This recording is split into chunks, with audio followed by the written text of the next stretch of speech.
the global economy. What's the dollar in your pocket really worth?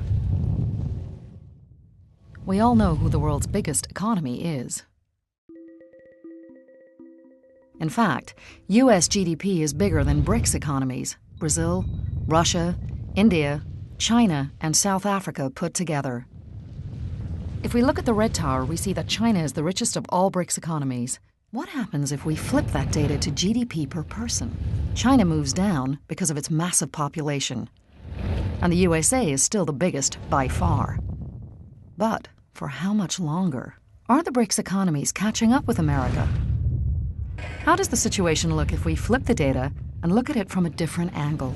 As we flip to growth, China takes the lead and the US moves to the bottom of the pile. But what if we look at the whole world? Qatar's economy is actually growing nearly twice as fast as China.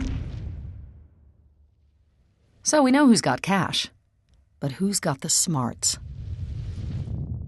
Who spends the most on education? The USA, of course.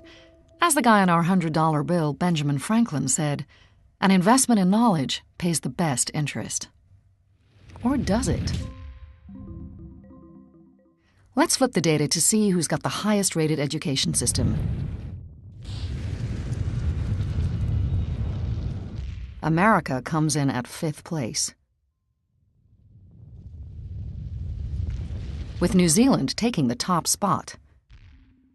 But don't worry, the USA's education system still generates the most teachers, dentists, and lawyers. So how much of all this money are we earning? America has the highest average annual salary. But what happens when we flip the data to pay per hour?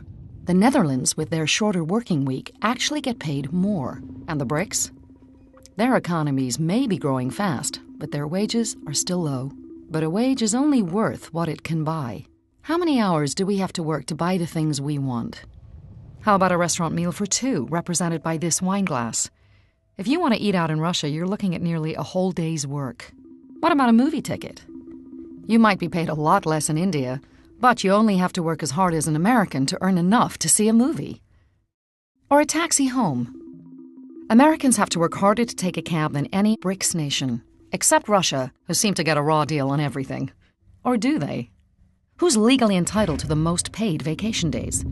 In Brazil, you get 30 days off a year to enjoy the beautiful beaches. Even in Russia, you nearly get a month off. India and China don't get such a great vacation package. And America? The land of the free is actually legally entitled to the least free time of all. But what are we all working for? Who's the happiest? Brazil, of course. Land of sunshine and beautiful people. Well, the US might not always be the most content, but when it comes to drowning our sorrows, we can drink everyone else under the table.